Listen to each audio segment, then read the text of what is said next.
ورحمة الله وبركاته. السلام أيها النبي ورحمة الله وبركاته. السلام عليك أيها النبي ورحمة الله وبركاته. السلام عليك أيها النبي ورحمة الله وبركاته. السلام أيها النبي ورحمة الله وبركاته. السلام عليك أيها النبي ورحمة الله وبركاته. السلام عليك أيها النبي ورحمة الله وبركاته.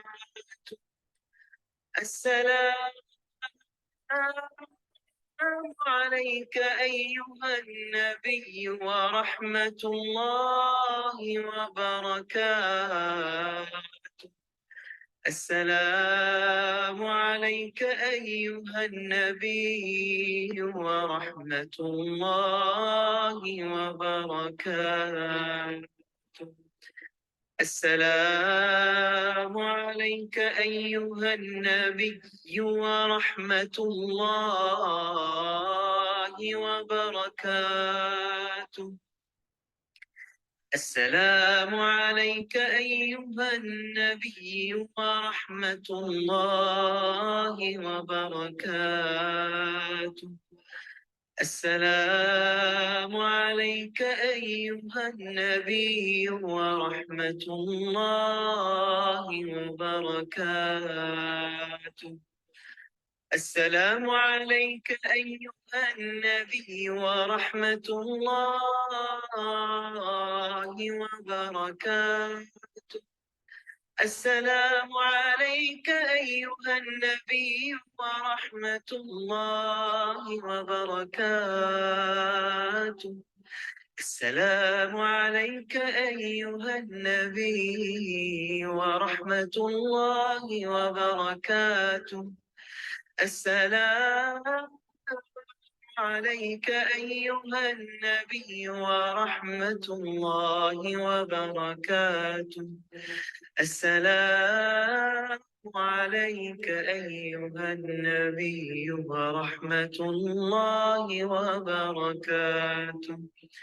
السلام عليك أيها النبي ورحمة الله وبركاته. السلام. بسم الله الرحمن الرحيم. السلام عليكم ورحمة الله وبركاته. How are you all doing this morning? Can you hear me?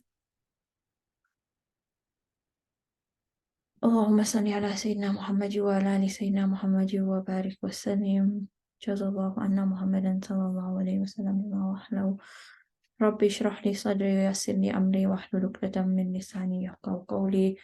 ربي زدني علما ورزقني فهما. ربي زدني علما ورزقني فهما. ربي زدني علما ورزقني فهما.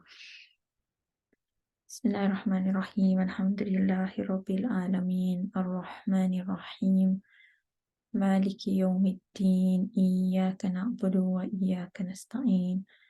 اهدنا الصراط المستقيم صراط الذين أنعمت عليهم غير المغضوب عليهم ولا الضالين. آمين. Hey, how are you guys? How have you been? How was your week?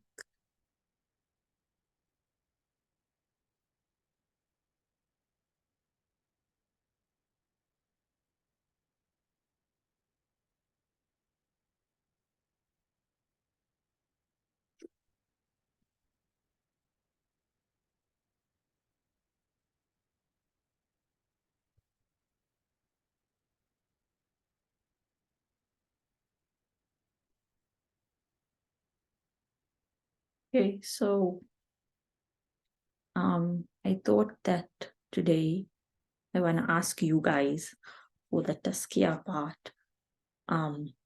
What are you struggling with in terms of sin or bad habits, or what are you struggling with the whole Palestinian situation that we can discuss? We can make it personal. It doesn't have to be like my views, or maybe just put in the chat. You don't have to, you can, in the chat, if you don't want someone to know that you sending the message, you can send it directly to me. So if you're uncomfortable sending it directly, just send it directly. I mean, sending it to everyone, send it directly to me. And that's what we can go through. Everyone is struggling personally. Everyone's struggling with something, with the sin, with a bad habit, with the situation in Palestine. You have something personal to you that you're struggling with, that you maybe want to know, maybe you have questions. I think that's what we can go through today, instead of me just taking over. So please, I always ask you guys to interact, but I don't get any actual interaction. So today, please, let's let it be interactive. I really don't appreciate just kind of speaking to myself. And naturally, like I keep saying, like as a mentor and as a coach, I like it when it's personal, so that I can help, like with the individual struggle.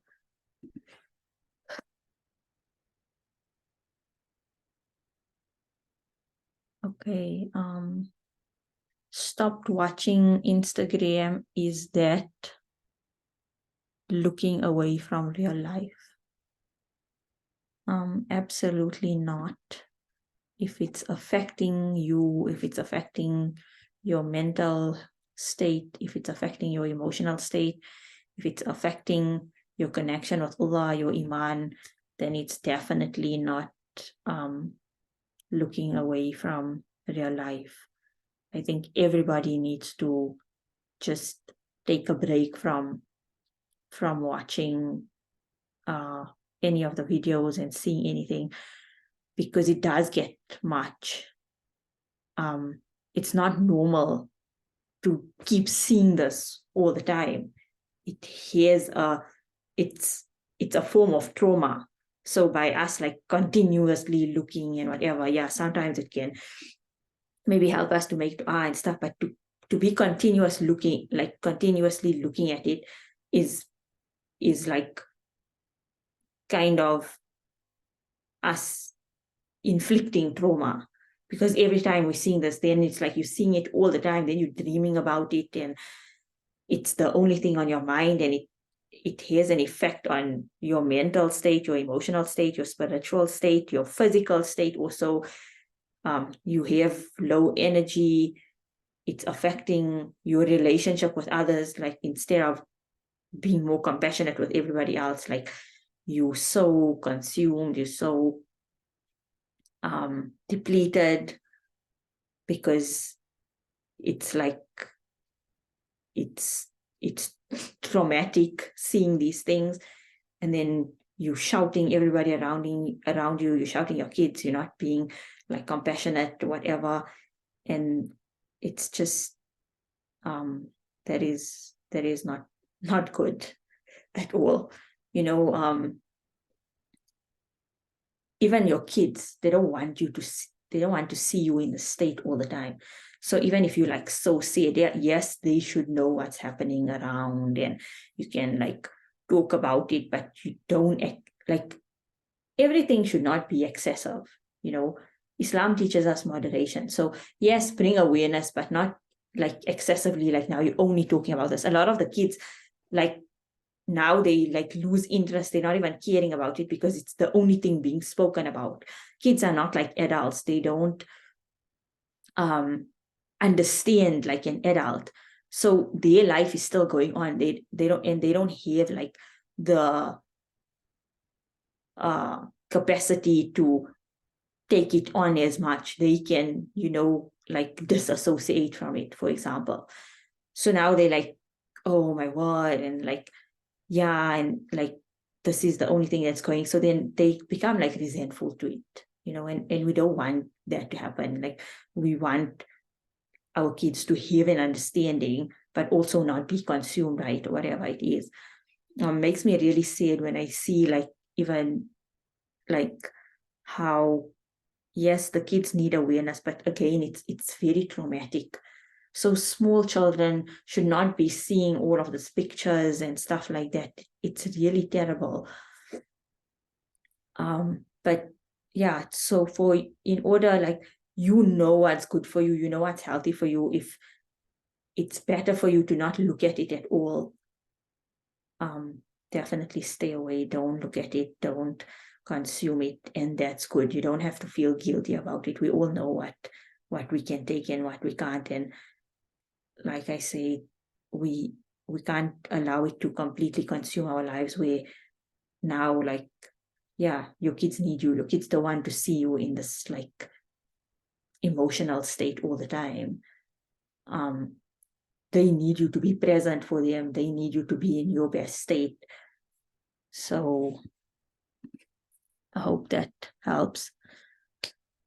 I've been struggling with consistency in reading Quran. I know it's not a first, but I don't want to become habitual in neglecting it, because I know how much of benefit reading Quran has on us overall. Beautiful. To the person who said to stop looking away, please don't feel guilty. It's absolutely okay.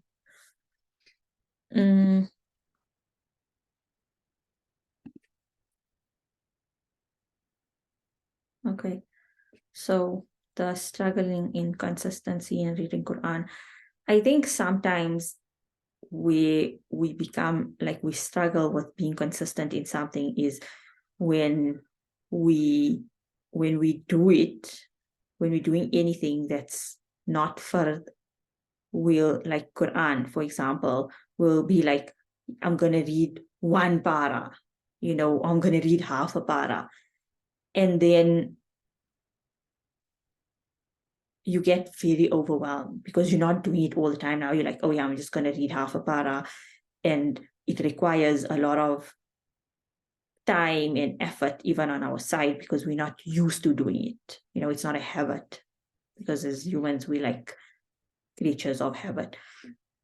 So because we like want to take on so much, it's like, even like, for example, like if you want to read like nafil, like maybe you want to wake up for tahajjud. So like you're like, oh yeah, I'm going to wake up for tahajjud at 2:00. And then you wake up at 2:00 for 1 week, and then afterwards you just stop waking up at all, because 2:00 is too early. Like you rather wake up just before Fajr and then read, and then make it a habit, and then like maybe you can go earlier and earlier and earlier. Like you have to slowly like implement things. So even with Quran, say, like maybe I'm going to read 2 pages and I'm going to set a time.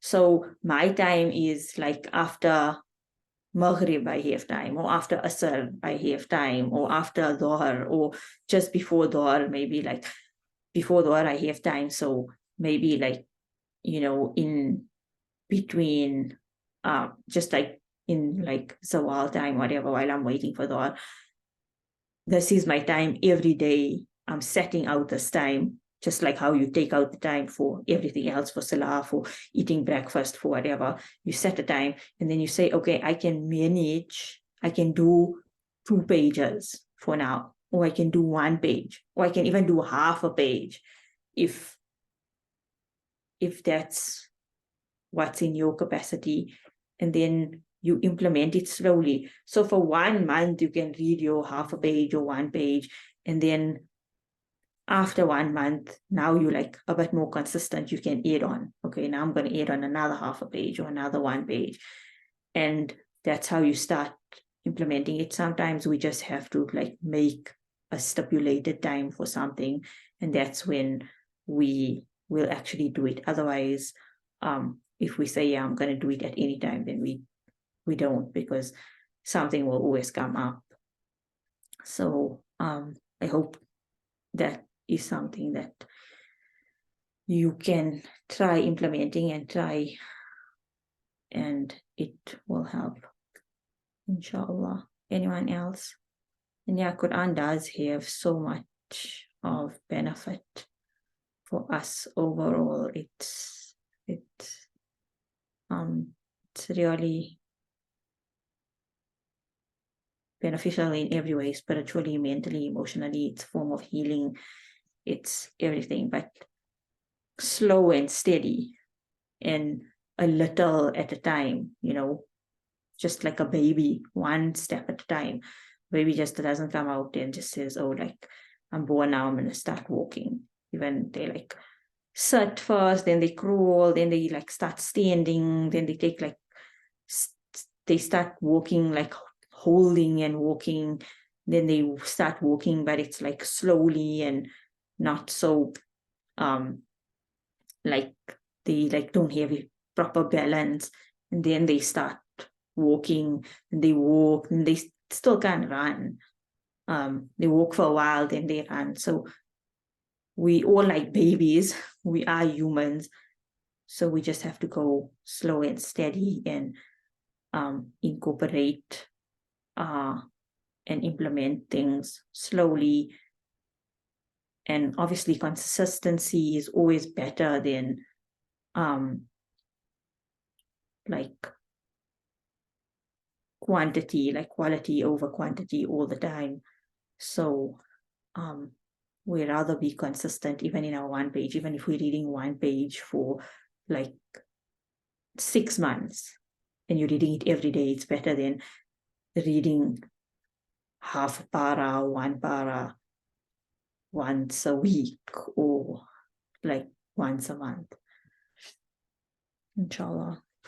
So everyone can make in the intention now. If this is something they're struggling with, then I'm going to take out this time. This is my time for my Quran reading, or this is my time that I want to implement maybe more dhikr or whatever it is. And this is the time I want to take out for breathing, because I need to breathe more, because breathing is so important and we just don't ever do it. This is my time I want to take out for breathing every day, be after Zohar or whatever. I'm just going to go and sit outside for 5 minutes and just take some deep breaths in and out. And I'm going to start. Maybe I only need to take 3 breaths for now, because it's not comfortable for me. And then next week I start taking 5 breaths. And then I increase, inshallah. Anything else? Any other questions? Any other struggles? Any other...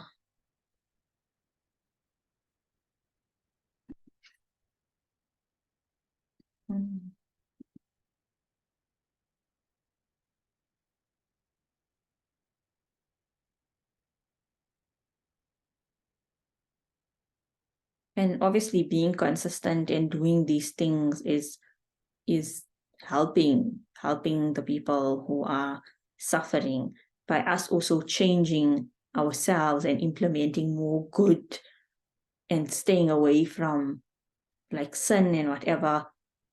We don't understand it's not only for us. It has an impact on the ummah. It has an impact on in the world. Like everything works with energy and vibration.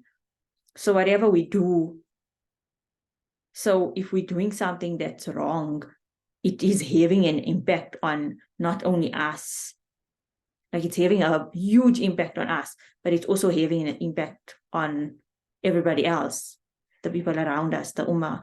And then when we like staying away, and then, you know, when we implementing good,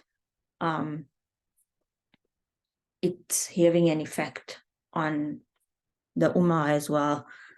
Obviously, we are also in the time where just staying away from any wrong and like bad and like sin and whatever it is better than doing like increasing. As long as we're doing our fard and we're staying away from wrong, even if we're not, I mean, we should always be striving to be better. But if this is like our struggle at this point, and you're unable to do anything else, but your jihad and your challenge is that you need to like stop, like maybe you need to start wearing hijab, or you need to stop like listening to music or watching TV and stuff, then that's what you will strive on, instead of saying, okay, like I'm still going to listen to music, but then I'm going to wake up for tahajjud. Obviously, nothing is in vain. Allah sees and He rewards you for everything. But we also have to like start decreasing our wrong before we start increasing our good. Like we can do both. It's definitely, and like sometimes when you start doing good, then naturally even what you're doing that's wrong is obviously like you're not going to be able to do it anymore because of what you're doing, right? But it's just something that we should be aware of. You know, it's like, that's why I just keep saying, like, let's reflect, because there's so many things that we're doing, and it's just like we just don't think of it. Wa alaikum salam wa rahmatullahi wa barakatuh. Sajida, I hope you're well too.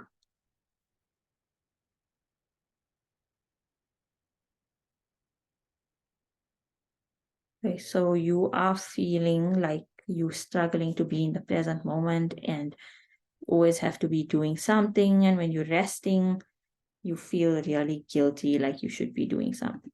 Yep, that is absolutely normal. Most people feel like this because this is how we grew up, that we shouldn't be resting. It's funny, like with like us, with everyone growing up, like in like Indian homes or whatever, it's like even when you're a child or you're a teenager and you're like sitting and doing nothing, and then you hear like someone coming or like gonna walk past and stuff, then you quickly get up and pretend like you're doing something because you don't want the person to see that you're doing nothing.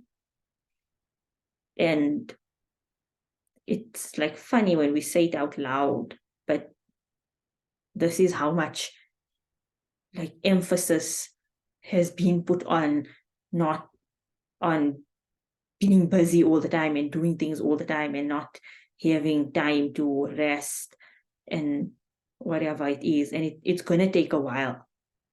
So you feeling guilty is completely normal, and not being able to be present is also normal. That's where muraqabah comes in. If you try practicing it every day and just keep bringing yourself back to the present moment and back to the dhikr and back to your breathing, as the time goes, then it's going to help you to start being more still and being in the present moment. But it obviously takes a good amount of time to get to that state, because we are so conditioned and programmed to just also be thinking all the time and feeling guilty. And that's a challenge. But when you're feeling like that, then that's when you must continue doing it. Like if you're feeling guilty and you're just sitting and then you're feeling so guilty and you're like, you know what, no, let me just get up and go do something. That is where your challenge is going to be, where you're like, no, I don't need to be doing this. I'm just going to sit here. It doesn't matter. And that's how we like start shifting from feeling guilty and feeling like starting to be comfortable, because obviously we're uncomfortable we're uncomfortable with like anything new and like not doing anything. So now you need to challenge yourself to just become comfortable with not doing it. It's also a challenge on your nafs, because your nafs is like, no, I have to be doing something. Otherwise, it means that I'm not a good enough person and everybody's going to think I'm lazy and whatever it is. Now you're going to be like, nope, Sajida, sit down. And your nafs is going to hate you and like whatever. And then eventually you're going to become comfortable. And that's also like, obviously, like it's helping you to control the nafs, because our nafs is always controlling us, but we want to get to a state where we can control our nafs instead of our nafs controlling us. So every time you're going against your nafs, you showing your nafs that no, like, you know what, I'm in control, not you. I'm going to do this. This is what's good for me. I'm going to do it. I'm going to like not do this because it's not good for me. So don't influence me. So it's fine to be uncomfortable. It's normal, but just don't stop. Continue doing, continue resting, and you eventually will become comfortable with it. And your body will thank you. You know, you'll be like, oh, like this was really good for me. Okay. We can move on if you guys have anything else. You can put it in the chat. But today we are doing the name Ar-Ra'uf. Bismillahirrahmanirrahim. Ar-Ra'uf. Oh, here you have a message. Okay. It's a pleasure. Bismillahirrahmanirrahim. Ar-Ra'uf is the one who has pity on others, and pity is the intensification of mercy. Therefore, it has the same meaning as Rahim, though in an intensified form. Allah says in the Quran, and never would Allah have caused you to lose your faith. Indeed, Allah is to the people kind, Ra'uf, and merciful. So if a Ra'uf is simply a more intensified form of mercy, what is the difference between Rahma and Ra'fa, which is Ra'fa is kindness, from the same root as Ar-Ra'uf? There are several subtle differences. The first is in relation to when this mercy manifests. For example, if a hardship befalls you, the one who is merciful, Ar-Rahim, has mercy on you during and after that calamity. He extends his kindness to you during the hardship, and indeed the hardship itself may be from his mercy.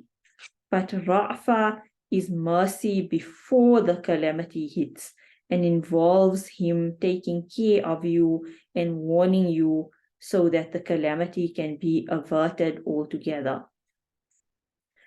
Sheikh Ratib al-Nabulsi gives an example of parents who are protective over their children. Parents will dress their child in warm clothes during winter so that they do not suffer from the cold. That is Ra'fa. When a child becomes sick, the parent whose heart aches and who does everything to get medication to ease the child's pain is merciful, Rahim. Imam al-Kushairi states that Ra'fa is the highest form of mercy, where Allah protects his servants by warning them of the deeds that necessitate punishment. Okay, so Ra'uf is a more intensified form of mercy, and she says, or it's explained as if Ra'uf is the kindness of Allah, where He tries to protect us. So He will give us a sign, or He'll give us a warning or something, and that's obviously His kindness and His mercy, so that He can protect us. And then obviously she gives the example of like how a parent will dress their kids with warm clothes during the winter, so the kids obviously don't get cold or they don't get sick. And that is Ra'fa, which is the kindness of the parent. And then so Allah is that way.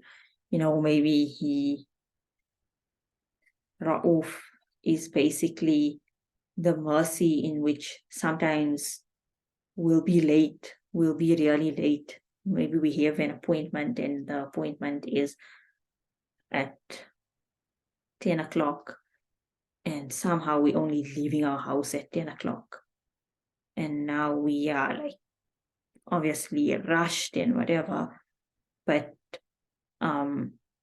we got saved from something. Maybe we got saved from a roadblock, maybe we got saved from an accident, maybe we got saved from something, and that's like Ra'fa, the mercy of Allah, the kindness of Allah, that He protected you, He saved you.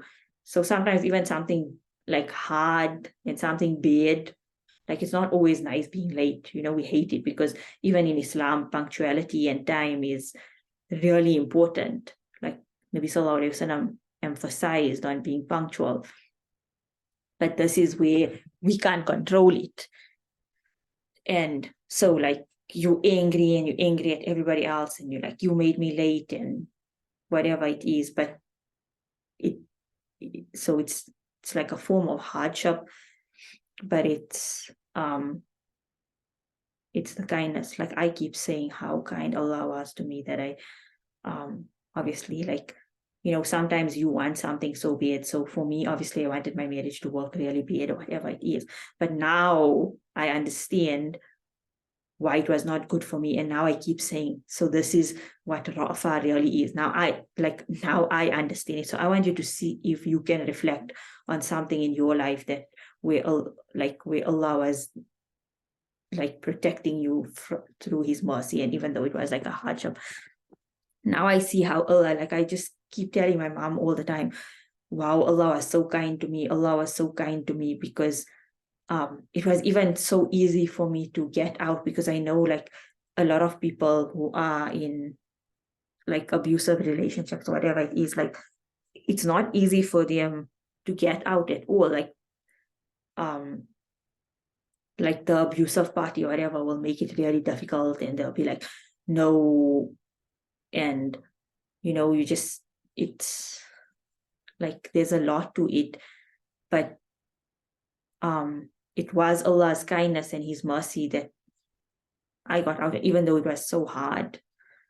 And it so even hardships can be a mercy from Allah, because it's good for us. It's a means of protection. It's a means of goodness for us. There's like Allah hears wisdom behind it. So can any of you think of any time where you feel like Allah's mercy was shown to you in this way? Shake, so we can make other people aware and think of when Allah was merciful to them. So you can share it in the chat, and I'm just gonna move on. But like it's like we know Rahman and we know Rahim, which is so, Allah explained His mercy, and now you get Ra'uf, which is an intensified mercy. Like imagine how merciful Allah really is, that it's subhanallah, it's just like limitless, unlimited mercy that we obviously will never be able to completely understand or comprehend.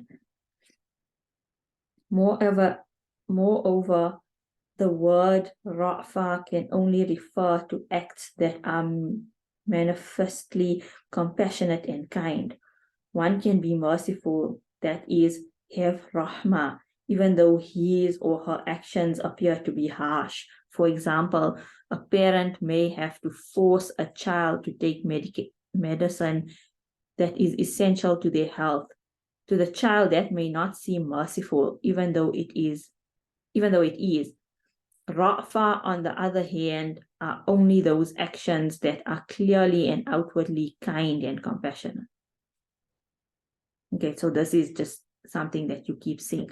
But sometimes it is like we'll go through a hardship or whatever it is, and it will be Allah's mercy, but we do eventually realize it at some point. Sometimes we even know it deep inside in that moment, we know it, but we're just not consciously thinking about it, like, oh, because we're just like, no, this is so hard and why and whatever, but it's Allah's mercy. But like Ra'fa extends to where you can clearly see that this is so merciful, like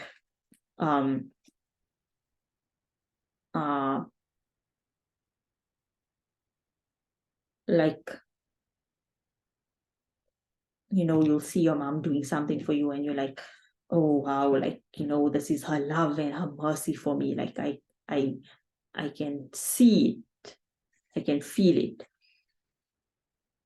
Allah does not want us to have an ounce of doubt about his mercy towards us. His mercy is not only all-encompassing, with a special kind reserved for the believers on the Day of Judgment, but he is telling us that his warnings to us are out of an intense mercy.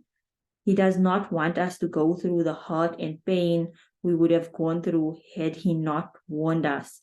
His love and mercy are in both the bitter medicine and the manifest gifts he gives. So obviously Allah wants us to recognize him. That's why, again, we're going through, that's why he explains his names, in detail, so that we can understand, because we need to recognize him, we need to understand Allah, we need to realize who he really is, because he doesn't want us to have any doubt about him, about his mercy, because he really is so merciful. Obviously, many of us growing up, we were always like only aware of like the punishment of Allah, never the mercy. So for a long time, even till now, we can sometimes doubt, we can still feel like, oh, Allah is angry at us, maybe this is a punishment, but it's always a mercy. So that's why now we learning about it, because we don't want to have the doubt, because Allah doesn't want us to doubt his mercy. And his mercy is not only for, like we discussed previously, for the believers or for the Day of Judgment. It's for always. It's for the disbelievers, it's for the believers. Obviously, like there's special mercy to the believers and whatever it is, but his mercy is for everything, for everybody, at all times. And he, obviously, through his mercy, he even tests us and he gives us signs and he warns us, just so we can understand and we can realize, and we don't have to go through any pain and difficulty, and we don't have to go now on the day of Qiyamah, and now we have to be accountable for everything that we did, and he's questioning us, and now we're there like, oh yeah, we didn't know anything.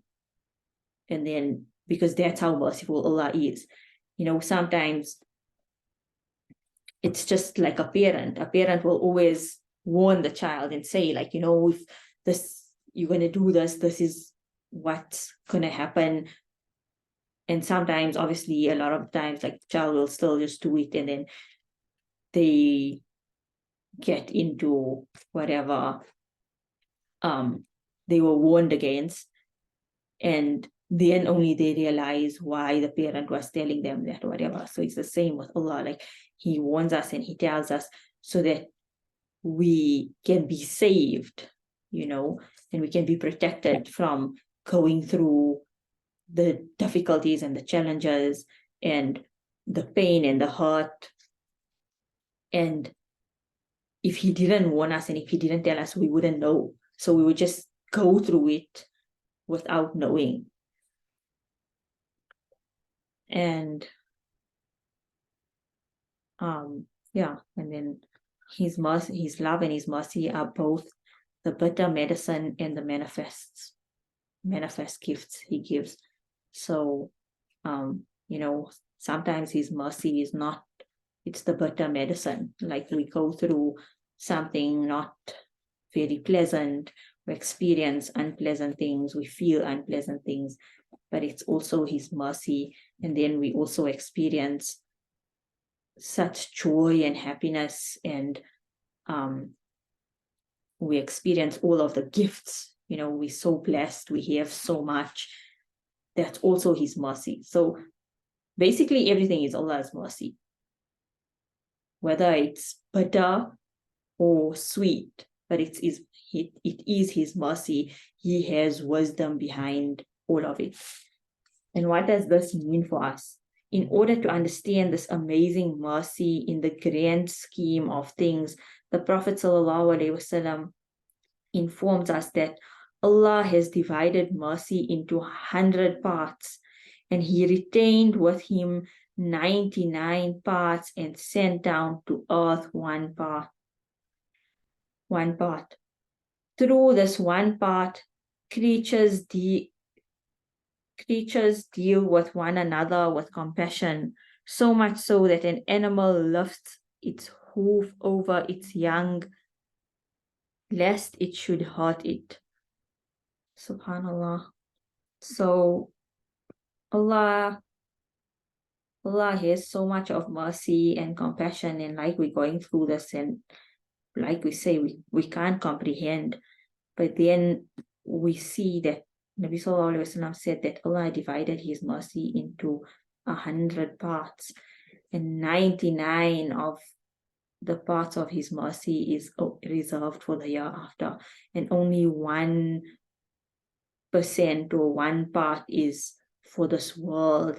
Yet His mercy is infinite in this world, and that same mercy that He has, it's in the hearts of people, it's in the hearts of all His creatures, in animals, in people, in everything. And so this example is like an animal lifts its hoof over its young so that it doesn't get hurt, and that's just like an animal. An animal hears how much of mercy, and then you'll get a mother who hears so much of mercy and we can't even comprehend it. And then you get Allah, and we can't comprehend His mercy, which is just one part in this world that's only His, and then a little bit to each person and each creature. And then imagine in the year after, subhanAllah, 99 parts of mercy. So something we should always think about and remind ourselves how Allah's mercy is so infinite in this world, yet it's only one part. So imagine how merciful Allah really is. When your mother shows affection towards you, or when your spouse covers you with a blanket, lest you feel cold, remember that this is only a fraction of the 1 part of mercy that Allah sent down to earth. So imagine the mercy He has saved for His people on the Day of Judgment. This intense focus on mercy should define our relationship with Allah. When we begin reciting the Quran, we start by remembering that the one who sent the Quran has an essential attribute of mercy. In the name of Allah, the most merciful, the most compassionate. Bismillahir Rahmanir Rahim.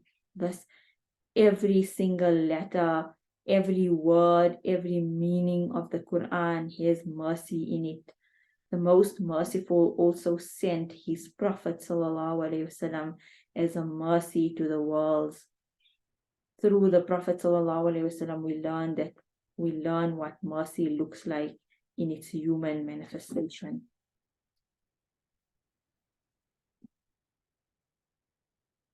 SubhanAllah.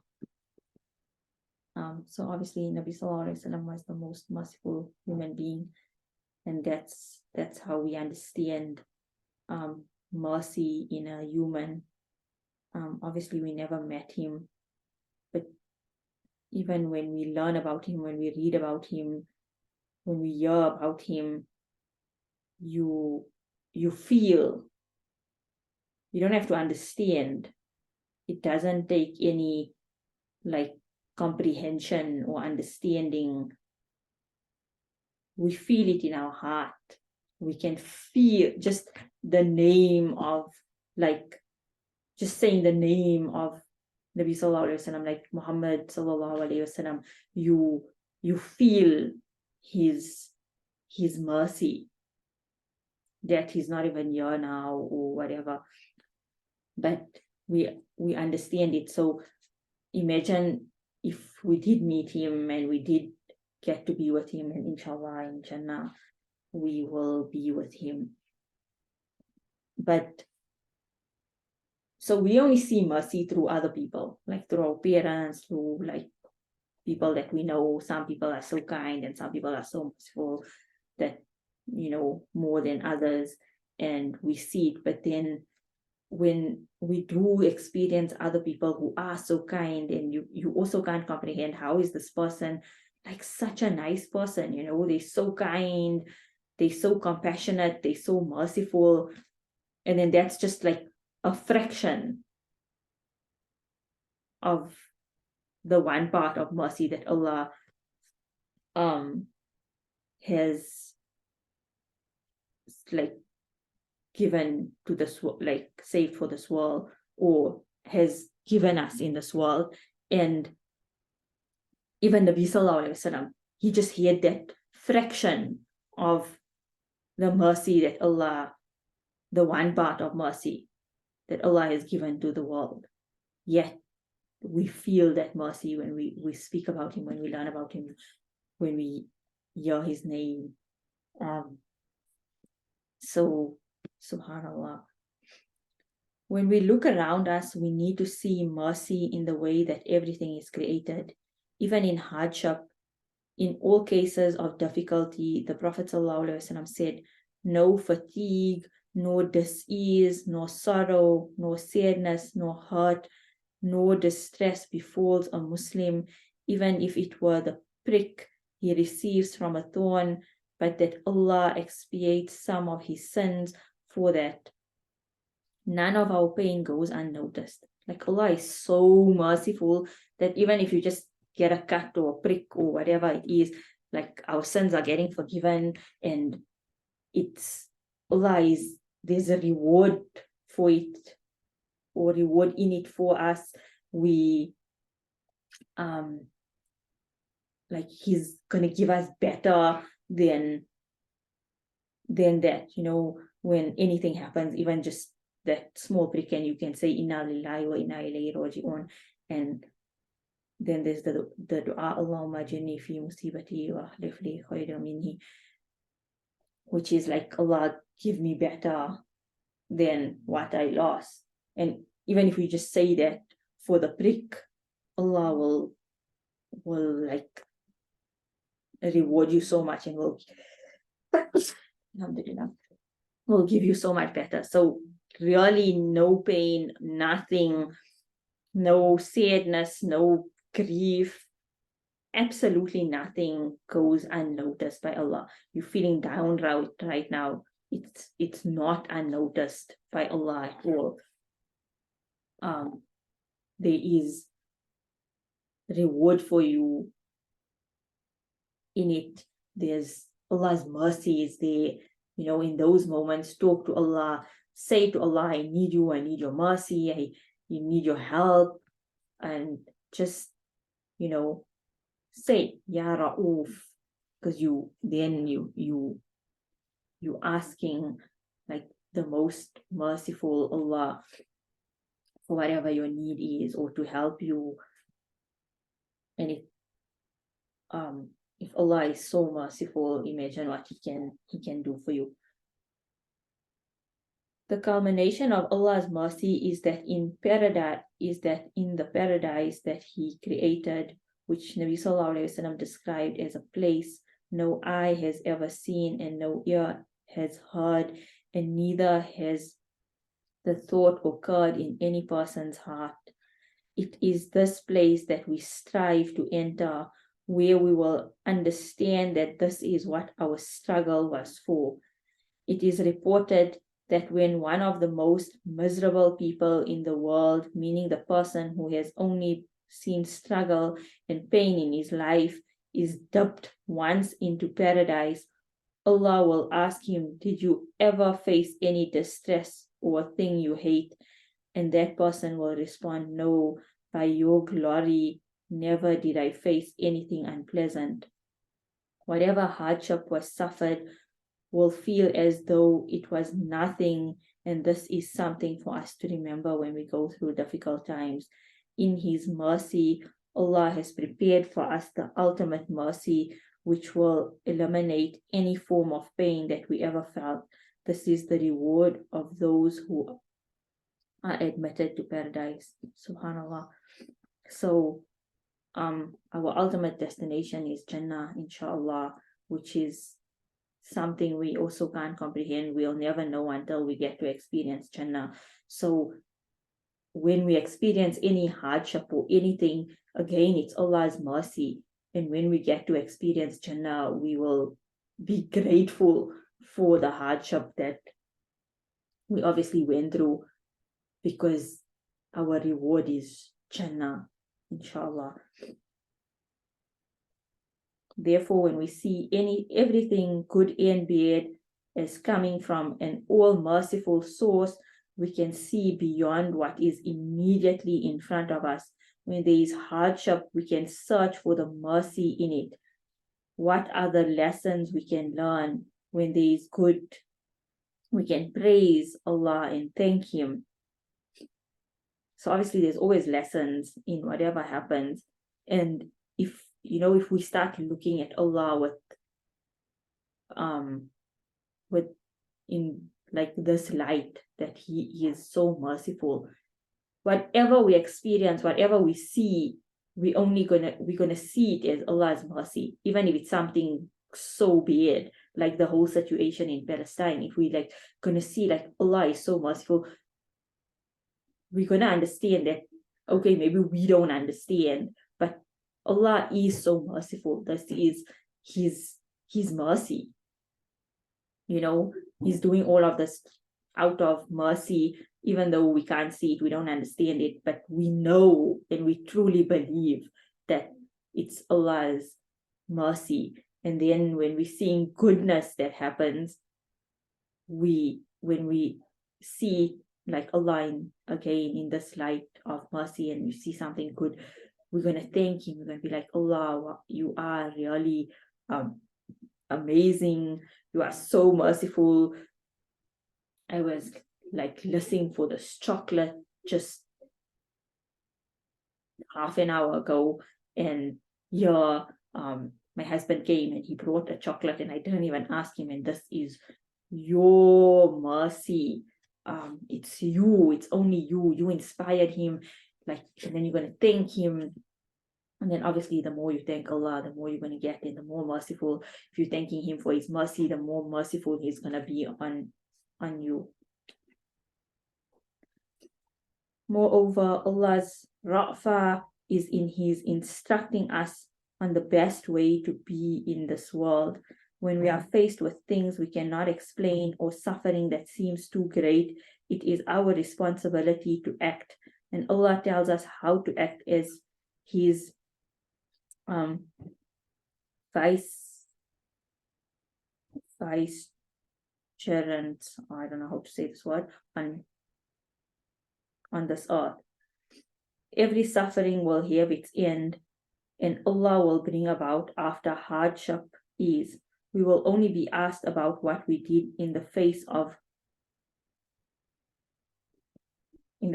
it. While there is much more to say, part of His mercy can be seen in His other attributes.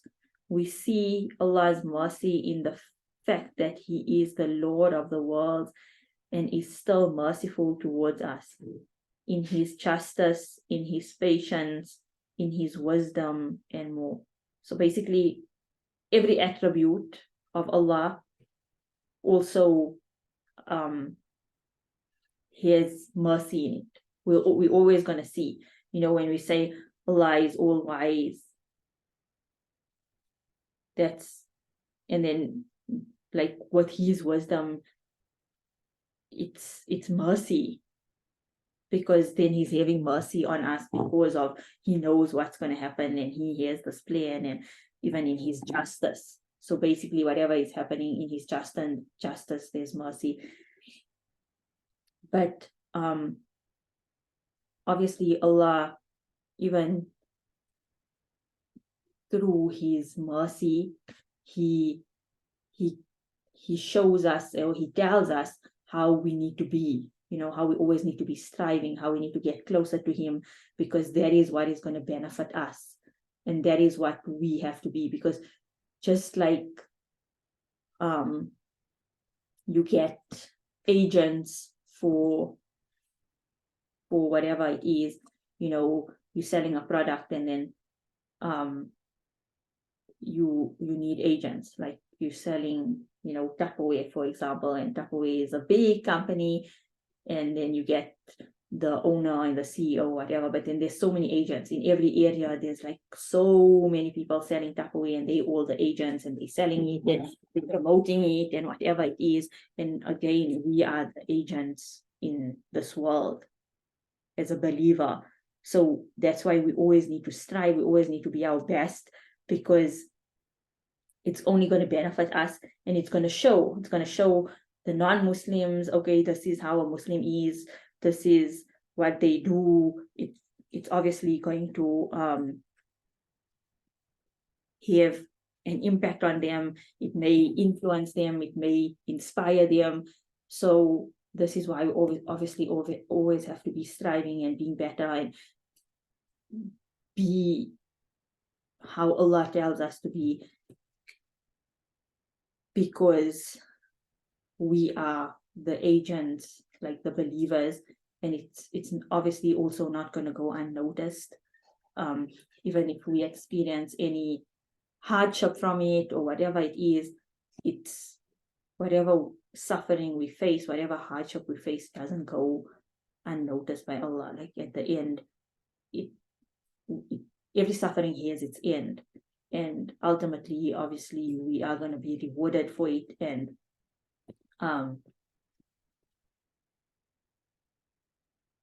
we're going to gain Jannah for it. And and we will be asked, on the day of Qiyamah, we are going to be asked about how we strove and what did we do and whatever it is. So obviously we have that accountability, and like we even said, that in all of Allah's other attributes, His mercy is always part of every single attribute. And and we'll stop there, and we will move on next week. We'll continue with Ar-Ra'uf, and it's going to be of like loving, with this name of Ar-Ra'uf. Any questions, any comments, anything before we end off? In the sections, or the last two sessions, Ar-Rahman and Ar-Rahim, we discussed about the womb and how important the womb is in Islam, and it has a direct link to Allah, and it's the mercy and whatever. And I kept on saying that I'm like, there's a whole separate workshop that I want to do about it. So I'm finally hosting the workshop. It's next week, Tuesday evening. If you can't make it live, there is going to be recordings. But it's not only one day, it's for 3 Tuesdays in a row, inshallah, because there's a lot to cover. It obviously is a paid workshop because for the workshops, it's also part of my business. But I really encourage you to join. I really encourage that you share it with others. We're going to be covering, obviously, the importance of the womb and how even emotions get stored in the womb, and it affects us in so many ways with like PCOS and fibroids and cysts and so many like hormonal illnesses or whatever it is. So we're going to be going through like the hormones, the different phases of our cycle. Let me just find. Okay. Yeah. So we can. Okay. Yeah. So that's what I'm going to be going through. And we're also going to be doing like, so, you know, I do emotional healing. So we're going to basically we're going to go also deeper into rest and why it's so important and why you need it so much. And we're also going to get rid of all of those like heavy feelings and the beliefs that you have about rest. So it's like, you know, like, oh, like I'm not allowed to rest and it's wrong and I'm lazy and whatever. We're going to do a process where we like trying to get rid of it so you don't feel this guilt anymore and you're able to rest and be like more, and just to, it's basically understanding your body. That's what we want to go through. Let me just find the it's not opening. Okay, yeah, here's the thing. So yeah, so we're understanding our cycle, we're understanding our body, we're understanding our hormones. We're gonna be going through also why it's like very bad for us to be on contraceptives and all of that stuff. And to like rather go the natural route. So I think it's really beneficial for also for younger girls. So many people are going through PCOS and stuff, but it's obviously not for everybody. It's like, even if you're having like period pains and stuff like that. But the most important part, I think, for this, which I really want to cover, is besides like learning about our cycle and stuff, which is amazing. And this is why we're learning about it, is how we can connect to Allah. Because as, you know, when we learn, whatever we're learning, we're always learning stuff from like a male's perspective. That's what all like the knowledge out there is like for a male. So we'll be like, oh yeah, you know, we need to wake up for tahajjud every day and we need to do this and we need to do that and we need to do so much. And like all of the ibadah that's generally emphasized and that's like, yeah, that's emphasized, that's made, like that's given to us, that's taught to us, is generally for males. But as females, we are very different to males. And the way we connect to Allah is in a whole different way. In each of our phases of our cycle, we connect to Allah on a whole different way. There's sometimes we can do dhikr, and then there's sometimes we can read salah, and there's sometimes we can reflect, and when we need to rest. So this is why it's important. This is what I really want to cover, is like, you know, as a woman, how to connect to Allah in like the different phases of our cycle and whatever it is. So if you are keen, please you can WhatsApp me to book. If you want to take a picture or a screenshot of this here, you can do that with my number. But yeah, we're doing it over 3 weeks, inshallah. A few people have already booked, but the first 10 people to register is receiving a free emotional healing session with me, one-on-one, valued at 900 Rand. So for the whole course, it's 650 for all 3 weeks, and it's happening every Tuesday evening for 3 weeks. We're starting next week, inshallah, at 8 p.m. Obviously, you'll get the recording if you can't join live, or even if you do join live, you're still going to get the recording and you're going to get lifetime access to it. And just to embrace more of it, we're also in a time where like men have become lazy and women are taking on like the role of men, and we're just frustrated. We're taking on so much. But if we get back into like our femininity, our feminine side, what Allah has created us to be, and we start like embracing this, then the men will have to step up and also play their role. They have to also now step into their role, back into their role, basically. So everyone is kind of struggling with this, and I think it will be really beneficial. Please encourage other people to join. I really appreciate it. I'm very excited for this. I've been wanting to do it for a while, but I just haven't. I was procrastinating, but now it's finally out. So please join. If you benefit from my classes and stuff, inshallah, you can also benefit from this. Share it with others, share it with people that you may know that have PCOS or any of the hormonal challenges, even acne. This is obviously what you're going to learn here, and if you implement it, it's obviously going to really help you in so many ways. Your health is definitely going to have like impact. You're going to feel better, you're going to have better energy, and just overall you'll feel good, inshallah. So yeah, you can WhatsApp me to join if you're interested, and please do share it with others who you may think may benefit. And inshallah, we will meet again next week. Yeah, so that is it. Do you guys have any questions? Any comments, any questions? Do you want to know anything about the workshop also? It should be around 1 hour to 1.5 hours per session.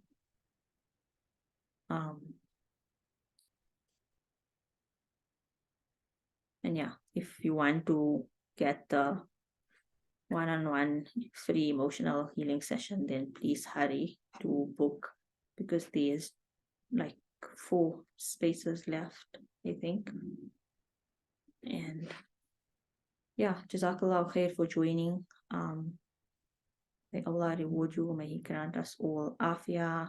May He grant us tawfiq to and allow us to implement whatever we learn. And may He grant us goodness. May He help the Ummah. May He shower His mercy. We are learning about His mercy, and we know His mercy is there, but may He shower even more mercy on us, on the Ummah, on us, on everyone around us. May He keep us protected, keep us safe, keep us guided, and may He accept whatever little we are doing in His path and for Him.